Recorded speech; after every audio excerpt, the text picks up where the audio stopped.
Perfect ಅಂತ ಇರೋದು ಪ್ರಕೃತಿ ಒಂದೇ. ಕಸ ಹೆಂಗೆ ಬೆಳೆಯುತ್ತೋ ಕಸದ ರೀತಿಯ ಪದ್ಧತಿ ಒಳಗನ್ನ ಬೆಳೆ ಇಟ್ಕೊಂಡಿರ್ತೀನಿ. ಇದೇ ನನ್ನ ಕೃಷಿ. ವ್ಯಾಪಾರ ಅನ್ನೋದೇ ಅರ್ಧ ಸುಳ್ಳು ಅರ್ಧ ಮೋಸ. ನಾವು ಕಲ್ತಿರೋ ಅಲ್ಪ ಜ್ಞಾನವನ್ನ, ಪುಸ್ತಕದಿಂದ ಕಲ್ತ ಅಲ್ಪ ಜ್ಞಾನವನ್ನ, ನಮಗ ಗೊತ್ತಾಗದೇ ಇರತಕ್ಕಂಥ ಪ್ರಕೃತಿಯ ರಹಸ್ಯವನ್ನ ನಮ್ಮ ಲೆವೆಲಿಗೆ ತೊಗೊಂಬಂದು ವಿಚಾರ ಮಾಡಕತ್ತಿ ಬಿಟ್ಟಿವಿ. ಅದನ್ನ ಭೂಮಿ ಹುಟ್ಟಿದಾಗಿಂದನೂ ಇಲ್ಲಿ ಭೌತಿಕ, ರಾಸಾಯನಿಕ, ಜೈವಿಕ ಪ್ರಕ್ರಿಯೆಗಳನ್ನ PH ಲೆವೆಲ್ನಾಗ ಬ್ಯಾಲೆನ್ಸ್ ಇಟ್ಕೊಂತ ಬಂದು ಇಬ್ಬರಿಗೆ ಇರಕ್ಕೆ ಅವಕಾಶ ಕೊಟ್ಟಿರೋದು ಭೂಮಿ. ನಾನು ಇನ್ನೂ ಒಂದು ಪ್ರಶ್ನೆ ಕೇಳ್ತೀನಿ ಸರ.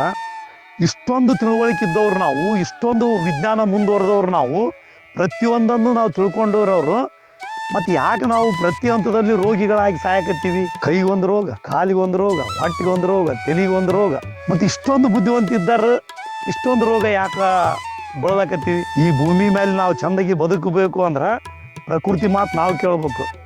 ಉಲ್ಟ ನಮ್ಮ ಮಾತು ಅದನ್ನು ಕೇಳಕತ್ತೀವಿ ನಾವು. ಅರಣ್ಯದೊಳಗೆ ನೀರು ಹಾಕೋರು ಯಾರು? ಎಣ್ಣೆ ಹೊಡಿತಾರ. ಎರಡು ರೀತಿ ಬೆಳೆಗಳು ಇರ್ತಾವೆ.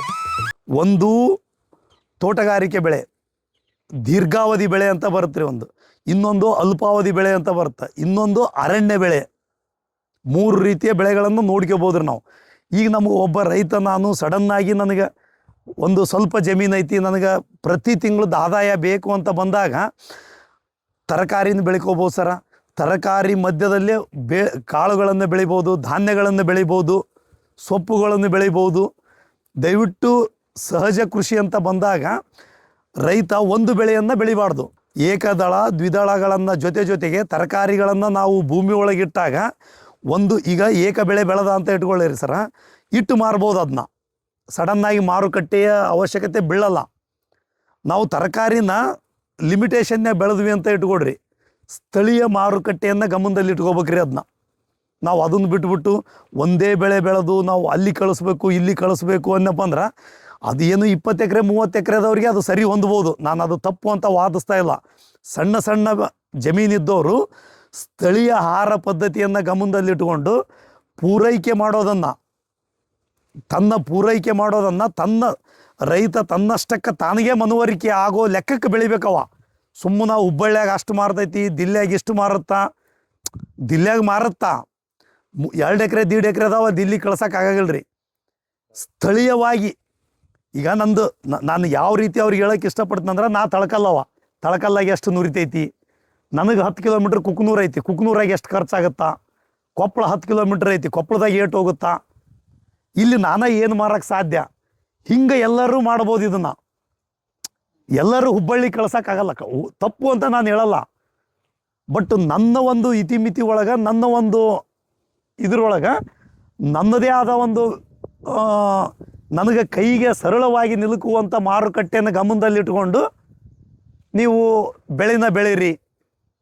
ನಾನು ಬೇರೆ ದೇಶಕ್ಕೆ ಕಳ್ಸೋದು ತಪ್ಪು ಅಂತ ಹೇಳಲ್ಲ, ಅಥವಾ ದೂರ ಕಳ್ಸೋದಂತಂದು ಕಳ್ಸೋಕ್ಕಂತ ಹೇಳಲ್ಲ.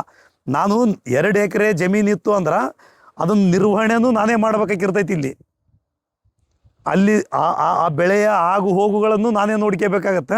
ಅದ್ರ ಜೊತೆಗೆ ನಾ ಮಾರುಕಟ್ಟೆ ನಾನೇ ನೋಡ್ಕೋಬೇಕಾಗತ್ತೆ.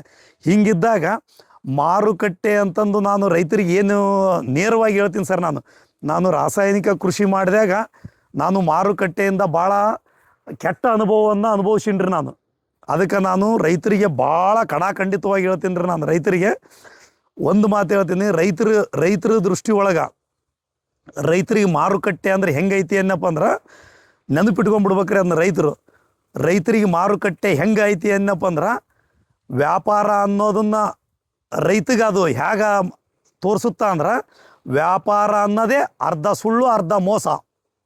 ಅವನ ಕೈಯನ್ನು ಕಸ್ಕೊಂಡ ತಕ್ಷಣ ಅಲ್ಲೇ ಬಾಜು ಇಟ್ಟು 2 ಡಬಲ್ ರೇಟಿಂಗ್ ಮಾರುತ್ತಾ. ಹಾಗಾಗಿ ಇದನ್ನ ನೆನಪಿಟ್ಕೊಳ್ರಿ. ನೀವು ಸುಮ್ಮನೆ ಜಗತ್ತಿನ ತುಂಬ ಎಲ್ಲರ ಮಾರ್ರಿ, ನೀವು ಎಲ್ಲರ ತೊಗೊಂಡೋಗಿ ಮಾರ್ರಿ, ನಿಮಗೆ ಆಗೋದು 2 ಅನುಭವ. ಒಂದು ಮೋಸಕ್ಕೆ ಹೋಗ್ತೀರಿ, ಒಂದು ಸುಳ್ಳು. ಮೋಸ ಮತ್ತು ಸುಳ್ಳು ಸರ. ರೈತಗೆ ಮಾಡ್ತಕ್ಕಂಥದ್ದು ಮಾರುಕಟ್ಟೆಯ ಹೆಂಗೈತಂದ್ರೆ ಹಿಂಗೆ ಕಸ್ಕೊಳ್ಳೋದು. ಈ ಕಡೆಯಿಂದ ಕಸ್ಕೊಂತಾರ, ಅಲ್ಲಿ ಡಬಲ್ ರೇಟಿಂಗ್ ಮಾರಕೈತಿ ಬಿಡ್ತಾರ. ಹಾಗಾಗಿ ಸ್ವಂತ ಸೃಷ್ಟಿ ಮಾಡಿಕೊಡ್ರಿ. ಸ್ಥಳೀಯವಾಗಿ ನೀವು ಎಷ್ಟು ಸಾಧ್ಯ ಆಗುತ್ತೋ ಅಷ್ಟು ಗಮನದಲ್ಲಿ ಇಟ್ಕೊಂಡು ಆಹಾರನ ಬೆಳ್ಕೊಳ್ರಿ. ಇಲ್ಲಿ ಮೆಣಸಿಕಾಯಿ ಐತಿ ಸರ, ಬಟನ್ ರೋಸ್ ಐತಿ, ಪಪ್ಪಾಯ ಐತಿ, ಪ್ಯಾರ್ಲ ಐತಿ, ಮೆಣಸಿ ಗಿಡ ಅದಾವು, ಕಸ ಹೆಂಗೆ ಬೆಳೆಯುತ್ತೋ ಕಸದ ರೀತಿಯ ಪದ್ಧತಿ ಒಳಗನ್ನ ಬೆಳೆ ಇಟ್ಕೊಂಡಿರ್ತೀನಿ ರೀ. ಇದೇ ನನ್ನ ಕೃಷಿ. ನನಗೆ ಬೇಕಾದ ರೀತಿ ಒಳಗೆ ಬೆಡ್ ಸಿಸ್ಟಮ್ ಮಾಡ್ಕೊಂಡಿರ್ತೀನಿ ರೀ. ಕಸ ಬೆಳೆಯುತ್ತಾ ಅನ್ನೋ ಜಾಗದಾಗ ಆ ಕಸ ತೆಗೆದು ಅಲ್ಲಿ ಸ್ಥಳೀಯವಾಗಿ ಬೆಳೆ ಯಾವ ಬೆಳೆ ಇತ್ತೋ ಆ ಬೆಳೆ ಇಟ್ಟು ಬಿಡ್ತೀನಿ ರೀ. ಇಲ್ಲಿ ನೋಡ್ರಿ, ಇಲ್ಲಿ ಇದು ಸೂರ್ಯಕಾಂತಿ ಐತ್ರಿ. ಇದು ತನ್ನಷ್ಟಕ್ಕೆ ತಾನು ಬೆಳೆನ ಕಸನ ನಿಯಂತ್ರಣ ಮಾಡುತ್ತೆ ರೀ. ಅದು ಇದೇ ಪದ್ಧತಿ ಸರ್. ಇದನ್ನು ವರ್ಷ ಪೂರ್ತಿ ಹಿಂಗೆ ಇಟ್ಕೊಂಡಿರ್ತೀನಿ ರೀ ನಾನು. ಇದು ಒಂದಕ್ಕೊಂದು ಕಾಂಪಿಟೇಷನ್ ಮಾಡಕ್ಕೆ ಹತ್ತು ಅನ್ನಪ್ಪ ಅಂದ್ರೆ ಅದ್ರಾಗನ ಸ್ವಲ್ಪ ತೆಗಿತೀನಿ, ಇನ್ನೊಂದಕ್ಕೆ ಬೆಳೆಯಕ್ಕೆ ಅನುಕೂಲ ಮಾಡಿಕೊಡ್ತೀನಿ ರೀ.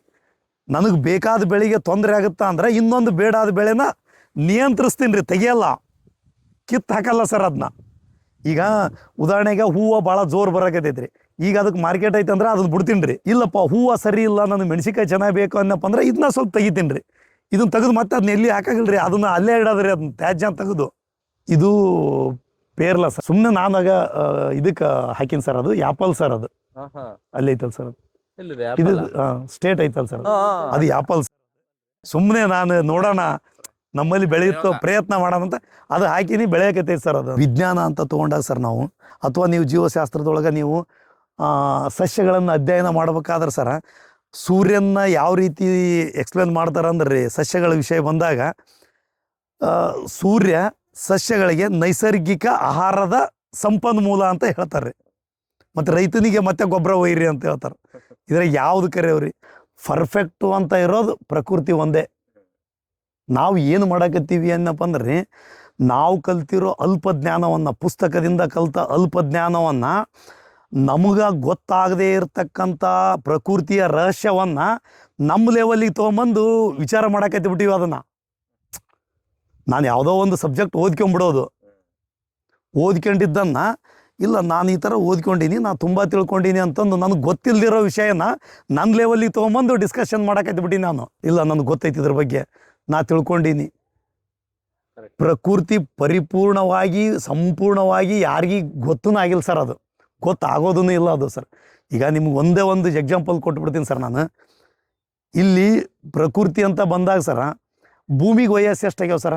ನಮ್ಮ ವಯಸ್ಸಿಗೂ ಭೂಮಿ ವಯಸ್ಸಿಗೂ ಟ್ಯಾಲಿ ಮಾಡಿದಾಗ ಸರ ನಾವೊಂದು ಸೆಕೆಂಡಿಗೂ ಬರೋಲ್ಲ.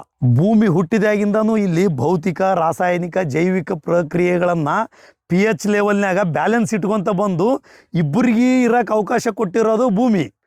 ನಾನು ಒಂದು 10-15 ವರ್ಷ ಓದಿಕೊಂಡು ಉಲ್ಟಾ ಅದಕ್ಕೆ ಪಾಠ ಮಾಡಕ್ಕೆ ಹೊಂಟೀನಿ ಅಂತ. ಈ ಥರ ಒಂದು ರಿಸರ್ಚ್ ಆಗೈತಿ. ಇದನ್ನು ನಾವು ಈ ಪರ್ಟಿಕ್ಯುಲರಾಗಿ ಇದನ್ನು ಮಾಡಿದ್ನಪ್ಪ ಅಂದ್ರೆ ಇದು ಹಿಂಗೆ ಬದಲಾಗುತ್ತಾ, ಇಲ್ಲ ನಾವು ಇದನ್ನು ಈ ಥರ ಇದಕ್ಕೆ ಡಿಫಿಷಿಯನ್ಸಿ ಐತಿ, ಇದು ಮೈಕ್ರೋ ಆರ್ಗಾನಿಸಮ್ ಪ್ರಾಬ್ಲಮ್ ಐತಿ, ಇಂಥದ್ದು ಕೊಡ್ಬೇಕು, ಏನಂತ ಕೊಡ್ತೀರಿ? ಅದು ಆಳವಾಗಿ ಅದು ಗೊತ್ತಿದ್ದಿದ್ದು ಯಾರಿಗೆ? ನಾನು ಇನ್ನೂ ಒಂದು ಪ್ರಶ್ನೆ ಕೇಳ್ತೀನಿ ಸರ. ಇಷ್ಟೊಂದು ತಿಳುವಳಿಕೆ ಇದ್ದವ್ರು ನಾವು, ಇಷ್ಟೊಂದು ವಿಜ್ಞಾನ ಮುಂದುವರೆದವ್ರು ನಾವು, ಪ್ರತಿಯೊಂದನ್ನು ನಾವು ತಿಳ್ಕೊಂಡಿರೋರು, ಮತ್ತು ಯಾಕೆ ನಾವು ಪ್ರತಿ ಹಂತದಲ್ಲಿ ರೋಗಿಗಳಾಗಿ ಸಾಯಕತ್ತೀವಿ? ನಾವು ತುಂಬ ತಿಳ್ಕೊಂಬಿಟ್ಟಿವಿ. ಪ್ರತಿಯೊಂದು ವಿಷಯದಲ್ಲಿ ದೊಡ್ಡ ದೊಡ್ಡ ರಿಸರ್ಚ್ ಆಗ್ಯಾವ್ರಿ. ಇಷ್ಟು ಗೊತ್ತಿದ್ದಾರು ತುಂಬ ಚೆನ್ನಾಗಿರ್ಬೋದಿತ್ತಲ್ಲ. ಕೈಗೊಂದು ರೋಗ, ಕಾಲಿಗೊಂದು ರೋಗ, ಹೊಟ್ಟಿಗೊಂದು ರೋಗ, ತಲೆಗೊಂದು ರೋಗ, ಮತ್ತು ಇಷ್ಟೊಂದು ಬುದ್ಧಿವಂತಿದ್ದಾರೆ, ಇಷ್ಟೊಂದು ರೋಗ ಯಾಕೆ ಬಳಲಕತ್ತೀವಿ ಅಂದ್ರೆ ಇದರಿಂದ ಏನು ಗೊತ್ತಾಗುತ್ತಂದ್ರಿ, ಪ್ರಕೃತಿಯ ವಿರುದ್ಧ ಹೊಂಟಿದ್ದಕ್ಕೆ ನಮಗೆ ಈ ಥರ ಸಮಸ್ಯೆ ಆಗಕತ್ತಿರೋದು. ಅವಾಗ ಗೊತ್ತಾದ ಮೇಲೆ ಕೈ ಬಿಟ್ಬಿಟ್ಟೆ ನಾನು. ಇಲ್ಲ, ಇಲ್ಲಿ ಪರ್ಫೆಕ್ಟ್ ಅಂತ ಇರೋದು ಅದ, ನಾನಲ್ಲ. ನಾನು ಹಂಗಾಗಿ ನನಗೆ ಏನು ಗೊತ್ತಾಯ್ತು ಅಂದ್ರೆ, ಇಲ್ಲ ಅದು ಹೆಂಗೆ ಹೇಳುತ್ತೋ ನಾನು ಕೇಳ್ಬೇಕು, ನಾನು ಹೇಳಿದಂತಾಗ ಅದು ಕೇಳಬಾರ್ದು. ನಾನಿಲ್ಲಿ ಅದ್ಭುತವಾಗಿ ಬದುಕಬೇಕು ಅಂದ್ರೆ ಅದ್ರ ಮಾತು ನಾನು ಕೇಳ್ಬೇಕು ಸರ್. ನನ್ನ ಮಾತು ಅದು ಕೇಳಕ್ಕೆ ಹೋದ್ವಿ ಏನಪ್ಪ ಅಂದ್ರೆ ಹಳ್ಳ ಹಿಡಿದ್ವಿ ಅಂತ ಲೆಕ್ಕ. ಈ ಭೂಮಿ ಮೇಲೆ ನಾವು ಚೆಂದಾಗಿ ಬದುಕಬೇಕು ಅಂದ್ರೆ ಪ್ರಕೃತಿ ಮಾತು ನಾವು ಕೇಳ್ಬೇಕು. ಉಲ್ಟಾ ನಮ್ಮ ಮಾತು ಅದನ್ನು ಕೇಳಕ್ಕೆ ಹಚ್ಚಿವಿ ನಾವು. ನಮ್ಮ ಮಾತು ಅದನ್ನು ಕೇಳಕ್ಕೆ ಹಚ್ಚಿದ್ದಕ್ಕೆ ಬಾಜಾರ್ದಾಗಿಂದ ಕೃಷಿ ಮಾಡಕತ್ತೀವಿ ನಾವು. ಅವ್ರು ಹೇಳಿದ್ದು ಕೃಷಿ ಮಾಡಕತ್ತೀವ್ರಿ ನಾವು. ಅವ್ರು ಹೇಳಿದ್ದು ಎಣ್ಣೆ, ಅವ್ರು ಹೇಳಿದ್ದು ಗೊಬ್ಬರ, ಅವ್ರು ಹೇಳಿದ ಔಷಧ, ಅಲ್ಲಿ ಅದ್ರದ್ದು ಯಾವುದ್ರ ಅವಶ್ಯಕತೆ ಇಲ್ಲ ಅಲ್ಲಿ ಅಂತ. ಪ್ರಕೃತಿ ಏನಾಯ್ತೋ ಅದನ್ನ ಮಾಡಿದ್ರಾಗ ಮಾತ್ರ ಬದುಕಕ್ಕೆ ಸಾಧ್ಯ ರೀ ಅಂತ. ನಿಮ್ಮ ಪ್ರಕಾರ ಎಷ್ಟು ಇರ್ಬೋದು ರೀ ಇದು? ಕಾಯಿ ಎಷ್ಟು ಇರ್ಬೋದು ರೀ ಅಂದಾಜು? 100 ಹಿಡ್ಕೊಳ್ಳೋಣ, ಬೇಡ 100 ಹಿಡ್ಕೊಳ್ರಿ. 100 ಗಿಡಕ್ಕೆ ಎಷ್ಟಾಗುತ್ತೆ ರೀ? 10,000 ಆಗುತ್ತೆ. 10,000 ಆಯಿತು ಅಂದರೆ 35 ರೂಪಾಯಿ ಕೆಳಗಡೆ ಮಾರಲ್ಲ. ಗಿಡಕ್ಕೆ ಬೇಕಾಗಿರೋದು ತೇವಾಂಶ, ನೀರು ಅಲ್ವೇ ಅಲ್ಲ. ಅದನ್ನು ನಾವು ಈ ಥರ ಮಲ್ಚಿಂಗ್ ಮಾಡಿದಾಗ, ಈ ನೋಡಿ ಇದನ್ನು ನೋಡಿದ್ರೆ ಏನು ಅನಿಸುತ್ತೆ? ನಿಮಗೆ ಎಕ್ಸಾಂಪಲ್ ಒಂದೇ ಕಡೆ ಹೇಳ್ಬಿಡ್ತೀನಿ ಅಷ್ಟೇ. ಇದೆಲ್ಲ ಹೆಂಗೆ ಕಾಣಿಸುತ್ತೆ, ನಮಗೆ ನೀರು ಬೇಕು ಅನ್ಸುತ್ತೆ. ಇಲ್ಲಿ ಒಂದು ನಿಮಿಷ ಬನ್ನಿ. ಹೌದಾ,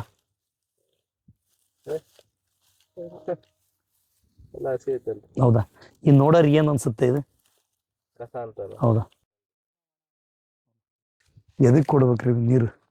ಈ ಥರ ಏನು ಅವಶ್ಯಕತೆನೇ ಇಲ್ಲರಿ. ಅದು ಸುಮ್ಮನೆ ನಾವು ಹೆಂಗೆಂಗೋ ಅದು ಕೃಷಿ ಇರೋದೇ ಒಂದು. ಈಗ ಅರಣ್ಯದೊಳಗೆ ನೀರು ಹಾಕೋರು ಯಾರು, ಎಣ್ಣೆ ಹೊಡೆಯೋರು ಯಾರು, ಗೊಬ್ಬರ ಕೊಡೋರು ಯಾರು, ಇದನ್ನೆಲ್ಲ ಮಾಡೋರು ಯಾರು? ಮತ್ತು ಅಲ್ಲಿ ಶ್ರೀಗಂಧ ಬೆಳೆಯುತ್ತೆ, ಇಲ್ಲಿ ಮೆಕ್ಕೆಜೋಳ ಬೆಳೆಯೋದಕ್ಕೆ ಡ್ಯಾನ್ಸ್ ಮಾಡ್ತಾ ಇದ್ದೀವಿ ನಾವು. ಅಲ್ಲಿ ಶ್ರೀಗಂಧ ಬೆಳೆಯುತ್ತೆ, ವನಸ್ಪತಿಗಳು ಬೆಳೆಯುತ್ತೆ. ಆಮೇಲೆ ಇನ್ನೊಂದು ವಿಷಯ ತಿಳ್ಕೊಳ್ರಿ ನೀವು, ನಾನು ಅನೇಕ ಬೇರೆ ಬೇರೆ ಕಡೆ ಹೋಗಿರ್ತೀನಿ ರೀ ಸರ್. ನಾನು ಬೇರೆ ಬೇರೆ ಕೃಷಿಗೆ ಸಂಬಂಧಪಟ್ಟಂಥ ವಿಜ್ಞಾನಿಗಳಿರ್ಬೋದು, ಇನ್ನೊಂದಿರ್ಬೋದು, ಅವ್ರ ಕಾರ್ಯಕ್ರಮಕ್ಕೆ ಹೋಗಿರ್ತೀನಿ. ನಾವು ಒಂದು ಕಾರ್ಯಕ್ರಮದಾಗ ಹೋಗಿ ಹೇಳಿದ್ರು, ಭಾಳ ಆರೋಗ್ಯವಾದ ಮಣ್ಣು, ತುಂಬ ಫಲವತ್ತತೆ ಆದ ಮಣ್ಣು ಎಲ್ಲಿರ್ತಾ ಅಂತ ಹೇಳಿದ್ರೆ ವಿಜ್ಞಾನಿಗಳು ಹೇಳ್ತಾರೆ. ಅವರು ಮನುಷ್ಯನ ಹಸ್ತಕ್ಷೇಪ ಎಲ್ಲಿರಲ್ಲೋ ಅಲ್ಲಿರ್ತಂತೆ.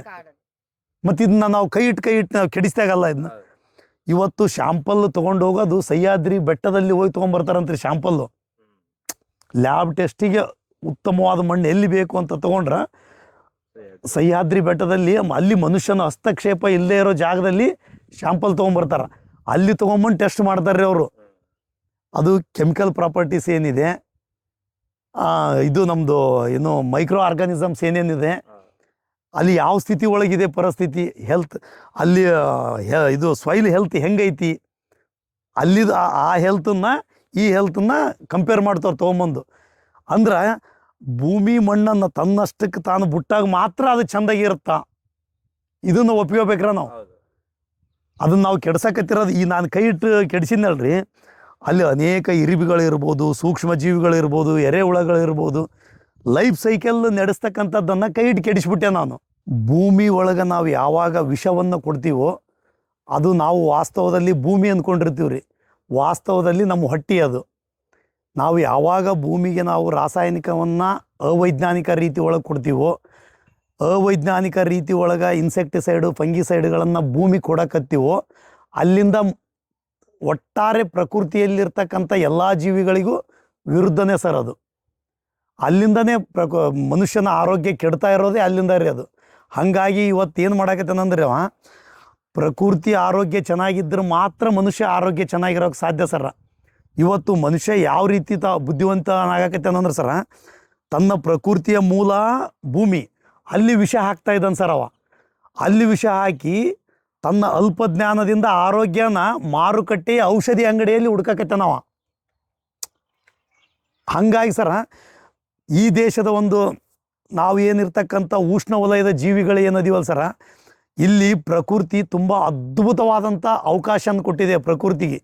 ಎಂಥ ಅವಕಾಶ ಕೊಟ್ಟಿದೆ ಅಂದ್ರೆ ಸರ, ಒಂದೇ ಮಾತಲ್ಲಿ ಹೇಳ್ಬೇಕು ಅಂದರೆ, ಈ ಉಷ್ಣ ವಲಯದ ಪ್ರಕೃತಿ ಏನು ನೈಸರ್ಗಿಕ ವ್ಯವಸ್ಥೆ ಹೆಂಗಿದೆ ಅಂದ್ರೆ, ಮನುಷ್ಯನಿಗೆ ಬದುಕಕ್ಕೆ ಬೇಕಾದಂಥ ಒಂದು ಅದ್ಭುತವಾದಂಥದ್ದನ್ನು ಸವಲತ್ತನ್ನು ಕೊಟ್ಟಿದ್ದೀರಿ ಇಲ್ಲಿ.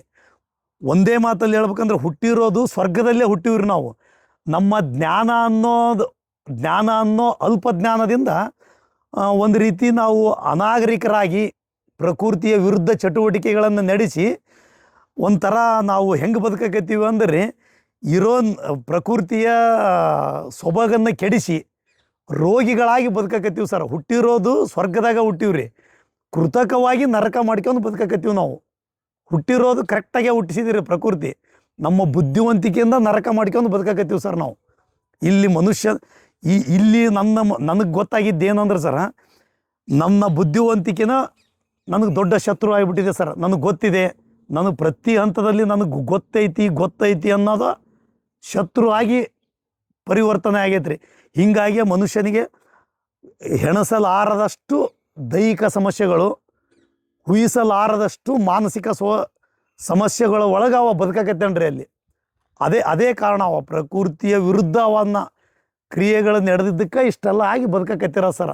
ಹೀಗಾಗಿ ನಾನು ಕೃಷಿಯಿಂದ ಹೊರಗಿರ್ತಕ್ಕಂಥ ವಿದ್ಯಾವಂತರು, ಸರ್ಕಾರಿ ನೌಕರದಾರನ್ನ ಕೇಳ್ಕೊಳ್ಳೋದು ಒಂದು ಏನು, ನಾನು ಈ ಮುಖಾಂತರ ಏನು ಕೇಳೋಕ್ಕೆ ಇಷ್ಟಪಡ್ತೀನಿ ಅಂದ್ರೆ ಸರ, ಅಮಾಯಕ ಸ್ಥಿತಿ ಒಳಗದನ್ ಸರ್ ರೈತ.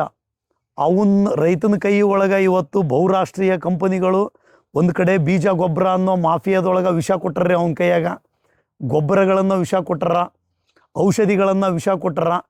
ಇದು ಈ ಒಂದು ವಿಷ ವರ್ತುಲದಿಂದ ರೈತ ಒಬ್ಬವನ್ನ ತಪ್ಪಿಸ್ಕೊಳ್ಳೋಕೆ ಆಗಲ್ರಿ. ಇದ್ರಾಗ ವಿದ್ಯಾವಂತರು, ಬುದ್ಧಿವಂತರು, ಇದು ಸಮಾಜದಲ್ಲಿರ್ತಕ್ಕಂಥ ಎಲ್ಲ ವರ್ಗದ ಜನ ಕೂಡಿಕೊಂಡು ಒಬ್ಬ ಯೋಗ್ಯವಾದಂಥ ರೈತನ್ನ ಪ್ರಜ್ಞಾಪೂರ್ವಕವಾಗಿ ಹೊರಗೆ ತರ್ಬೇಕ್ರಿ. ಅವನ್ನ ಇಲ್ಲ ಭೂಮಿಗೆ ವಿಷ ಹಾಕಬೇಡ, ಭೂಮಿಗೆ ಗೊಬ್ಬರದ ಅವಶ್ಯಕತೆ ಇಲ್ಲ, ಎಣ್ಣೆ ಅವಶ್ಯಕತೆ ಇಲ್ಲ, ಪ್ರಕೃತಿಯನ್ನು ಸರಿಯಾಗಿ ತಿಳ್ಕೊ, ಗೊಬ್ಬರ ಅಂದ್ರೇನು, ಎಣ್ಣೆ ಅಂದ್ರೇನು, ಔಷಧಿ ಅಂದ್ರೇನು, ಪ್ರಕೃತಿ ಒಳಗೆ ಎಲ್ಲದೂ ಐತಿ, ಅದನ್ನು ಗುರುತಿಸ್ತಕ್ಕಂಥ ಕೆಲಸ ನಡೀತಾ ಇಲ್ರಿ ಅದು. ಹಾಗಾಗಿ ಎಲ್ಲರೂ ಒಟ್ಟಾರೆ ಕೂಡಿಕೊಂಡು ಪ್ರಕೃತಿಯನ್ನು ಸಹಜ ಸ್ಥಿತಿಗೆ ಬಿಟ್ಟಿವಿ ಅಂದ್ರೆ ನಾವು ನಮ್ಮಷ್ಟಕ್ಕೆ ನಾವು ಸಹಜಕ್ಕೆ ಬಂದುಬಿಡ್ತೀವಿ ರೀ.